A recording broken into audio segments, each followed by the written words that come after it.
Well, whether you vacation in the mountains or at the beach, chances are you've been solicited to buy a timeshare. And some timeshare owners later regret their decision to commit big money, guaranteeing a few weeks each year at a resort. They want out. And as Fox 5 I-Team reporter Randy Travis discovered, that makes them an easy target for crooks. Randy, a lot of people in this position. That's right, Russ and Marissa. Yeah, make no mistake, plenty of people love their timeshares and think they're getting good value.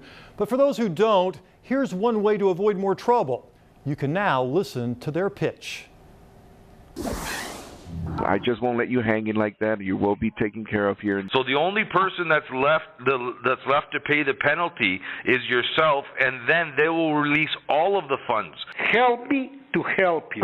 They are the voices visitors to Mexico can make sure they never hear, as long as they don't take a dive into the murky world of timeshare resales.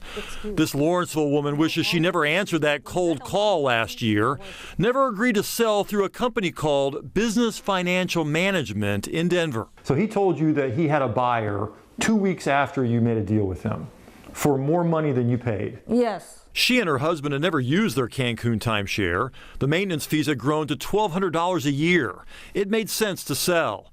But first, the business financial agent over the phone said they had to pay some money up front. Money guaranteed they'd get back at closing.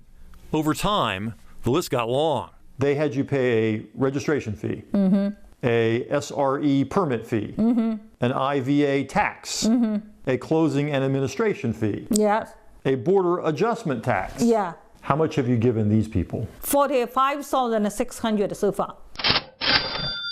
$45,600 to sell a $30,000 timeshare. That's ridiculous. It is ridiculous, but it's not unusual. In 2014, this Florida man was sentenced to 9 years in federal prison for running a resale scam. He ended up pocketing more than $700,000 from timeshare owners. And then just last summer, the Georgia Attorney General issued a warning after this website popped up aimed at convincing timeshare owners that their prepaid fees were safe and even protected by the state of Georgia. Well, it turns out the crooks had stolen a real company's name. This website has since disappeared. But others quickly appear in their place, like these slick sites for the companies our Lawrenceville woman dealt with. One in Denver, the escrow title company in New Jersey. I trust the people too much because I see the web page looks so nice. And yet hides so much. When our Fox affiliate in Denver visited Business Financial Services' address, they found a virtual office. Do you know where they are? I don't. Silverhawk Title has no license according to the New Jersey Banking and Insurance Commission. Their address is a virtual office too. We may not know where they are, but thanks to this victim, we know what they sound like. That money right now is getting looked at from the authorities in Mexico. When she realized she was being scammed, she started recording her phone conversations. She also filed this complaint with the Internet Crime Complaint Center, calling it international financial fraud. She listed the Mexican bank accounts the crooks were using and detailed the scam they had put together. It's a rare window into how they relentlessly try to squeeze you for every dollar. If you were to pay the $10,000 US, you would receive within 2 to 3 business days, within 48 hours, you would receive the $54,000 that's sitting in transit. According to her complaint, the crooks sent her documents supposedly proving they couldn't release her money because the Mexican government had now started a bribery investigation.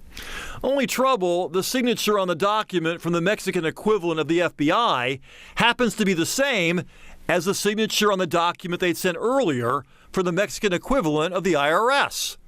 Adios. You cannot trust the talking because they didn't do what they say. They were just going to town, just sticking things in there and seeing if they could trick someone into paying it. So many clients contacted Spencer McMullen. The Mexico-based attorney wrote a blog, hoping to warn future victims. He says those prepaid fees are either fabricated or ridiculously inflated. He blames the crooks and the Mexican banks for not vetting the people who open the accounts. There are only a handful of banks in Mexico, so if they start blocking these people of these characteristics, then they're going to have a hard time collecting money to further their scams. One thing our Lawrenceville woman did right, she fought back. Her internet crime complaint has clearly messed with their Mexican mojo. You remove the complaint, I can process the refund. You don't remove the complaint, I can't do anything more for you. Period. There's no other option. Just take the freaking complaint off and get your money back. Then now I get a big lesson. You learned your lesson. Yes, big lesson. Big lesson, don't wire money to people you've never met. Now, she's hoping federal authorities will investigate her case, but even if she can't get back her money, she's hoping those recordings will scare off other potential victims. So good for her, at least on that. I know, but tens of thousands of dollars. I hope she gets it back, but it doesn't sound like it's likely. What do you think? I don't think so either, Russ. I mean, I tried to find these people, emailed them, no surprise, no response. Right. They could be anywhere. They could be in Denver. They could be in Mexico. They could be in Canada. Anywhere where they can go online and use a computer and have a telephone and call people. They just go down a list, calling people who have timeshares and say, hey, are you interested in selling? And a lot of them say yes. Of course. And then they just slowly but surely take 1,000 or 2 out of you every couple of weeks to say it's because you're here in this country and the deal is in Mexico. So they have different rules in Mexico, and there's some people who believe that. Sadly, they lose a lot of money. More than they spent on their original timeshare. Right. My goodness. Thank you. Okay.